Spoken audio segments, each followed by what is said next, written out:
ইরানে হামলায় গোপনে প্রস্তুতি নিচ্ছে আমেরিকা এবং ইসরায়েল, যার প্রথম পদক্ষেপই মনে করা হচ্ছে দেশটিতে চলমান সরকারবিরোধী আন্দোলনে সরাসরি বিক্ষোভকারীদের পক্ষে মার্কিন প্রেসিডেন্ট ডোনাল্ড ট্রাম্পের অবস্থানকে।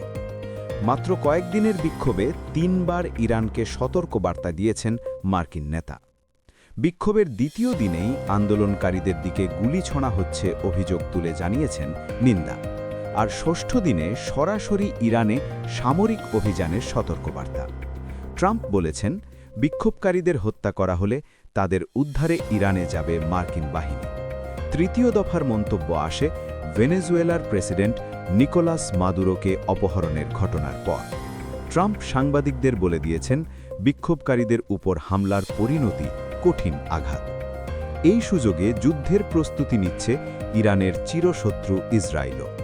দেশের সেনাবাহিনীকে ইরান, লেবানন এবং পশ্চিম তীর ফ্রন্টে প্রস্তুত থাকার নির্দেশ দেয়া হয়েছে। এর মধ্যে ইরানের সম্ভাব্য হামলার জন্য প্রয়োজনীয় সামরিক সরঞ্জাম প্রস্তুতের নির্দেশ আছে বেনিয়ামিন নেতানিয়াহুর নির্দেশনায়। গত ৪৫ বছরের মধ্যেই প্রথমবারের মতো কোনো দেশের বিক্ষোভ নিয়ে এতটা আক্রমণাত্মক ভাষায় সতর্কবার্তা পাঠালেন কোনো মার্কিন প্রেসিডেন্ট। এখন প্রশ্ন উঠছে, এই হুমকি কূটনৈতিক চাপ নাকি সামরিক চাপ? ট্রাম্পের বারবারন্ত আচরণে বিক্ষোভকারীদের দাঙ্গাবাজ বিদেশি শক্তির তকমা দিতে শুরু করেছেন আয়াতুল্লাহ আলী খামেনি। পশ্চিমা গণমাধ্যমগুলো প্রতিবেদনের আড়ালে আগ্রাসনের ক্ষেত্র প্রস্তুত করছে।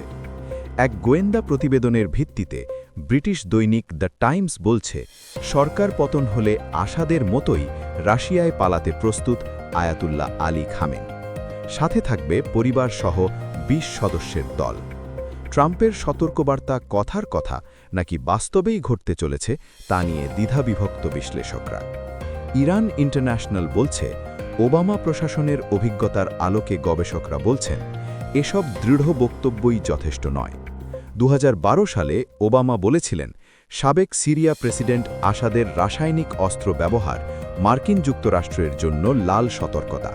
কিন্তু বছরখানেক পরেই দামেস্কের বিদ্রোহী অধ্যুষিত অঞ্চলে সারিন গ্যাস হামলায় প্রাণ যায় শত শত বেসামরিক নাগরিকের, কিন্তু তার পাল্টা জবাবে কোনো সামরিক আঘাত করেনি মার্কিন যুক্তরাষ্ট্র।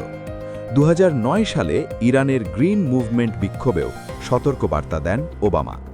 কিন্তু সাবেক প্রেসিডেন্ট বারাক ওবামার মতো নয় বর্তমান প্রেসিডেন্ট ডোনাল্ড ট্রাম্প। নিজের হুমকি নিয়ে গভীরভাবে সচেতন মার্কিন প্রেসিডেন্ট। এর মধ্যেই ইরানের বিরুদ্ধে ২ দফা হুমকি কার্যকর করে ফেলেছেন মার্কিন প্রেসিডেন্ট। প্রথমত, ২০২০ সালে কাসেম সোলাইমানিকে হত্যার ঘটনা। দ্বিতীয়ত, ইরান ইসরায়েল যুদ্ধে তেহরানের পারমাণবিক স্থাপনায় হামলা। বিশ্লেষকদের ধারণা, মাদুরোর পতনের পর ইরানের আকাশে উঠতে পারে পশ্চিমা শকুন।